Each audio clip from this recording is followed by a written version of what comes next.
Hi guys, welcome back to part 2, 3 I guess, I don't know how I lost count, of painting basics for beginners. And what we're going to do is we're going to take a quick look at the philosophy of use of each of the tools that you have at hand. And I'm going to break it down into 3 categories: rattle can, or can for short from this point on, airbrush, or brush. Okay? Now, let's break it down. Rattle cans, they're great. They're huge for what you think, but they're actually not. You only get about this much paint, the rest is all propellant. Or maybe this much paint, this much pigment, so that much pigment, and then the rest is propellant. You really don't get your money's worth.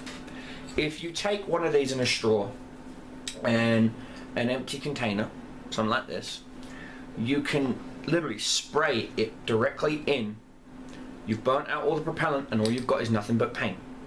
You can then pierce the bottom of the can safely because it's not under pressure anymore and get the rest of the paint out, and it's perfect for airbrushing. These paints are perfect for using in one of these, an airbrush. Now, philosophy of use. Quick, easy, yes, don't get me wrong, it is quick, it is easy, it is simple, but there is a problem. It is messy. Long dry times with certain paint companies, fast paint drying times with certain companies, which can be a bad thing. I know some artists that like to wet blend their airbrush paints. What that is you take rice paper, 2 forms of color that are opposing, a white and a black, and you mix them together, and you've got a multi-tone of grays that don't mix with each other.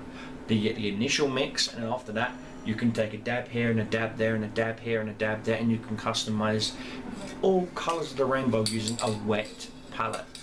And you can do that to some degrees with an airbrush paint. But there is a problem.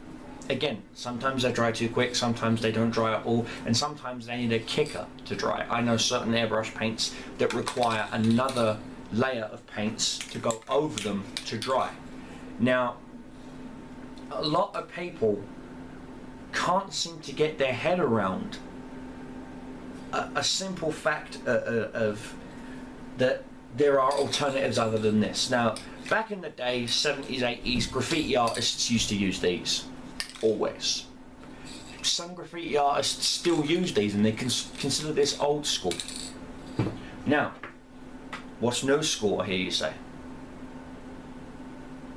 Airbrush.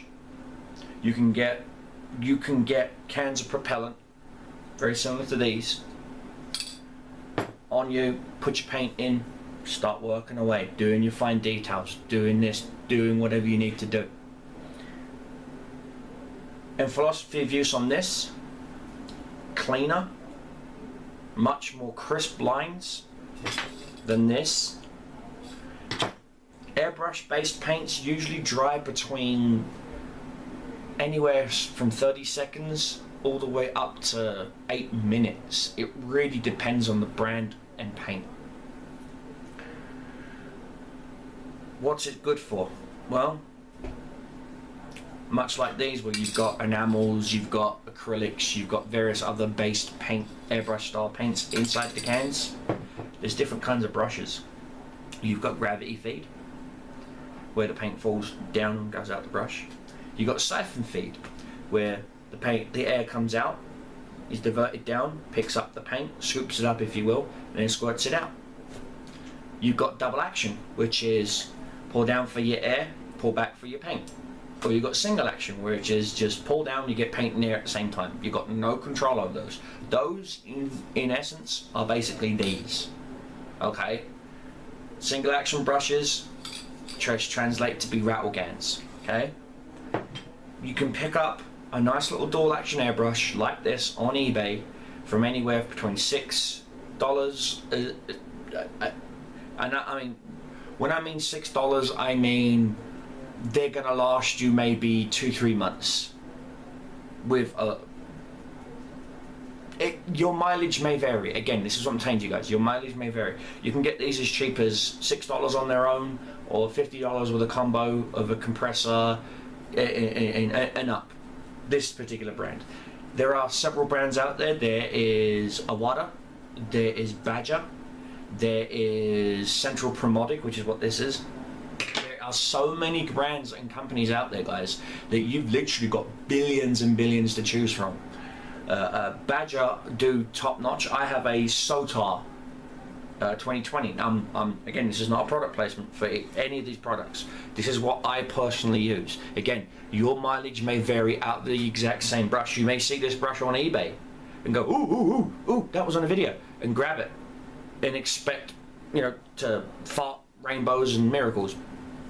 But again, you have to practice. Practice makes perfect, okay guys? Always buy scrap pieces of styrene like this. Always get scrap pieces of styrene and practice, practice, practice, okay? Always practice before you actually touch a model. Practice makes perfect, as they say. Again, philosophy of use. What can get you even more final lines than an airbrush? Think. An actual brush. This is my pinstriping brush. I use this brush for pinstriping. I know my hands are dirty. I use this brush for pinstriping on model cars.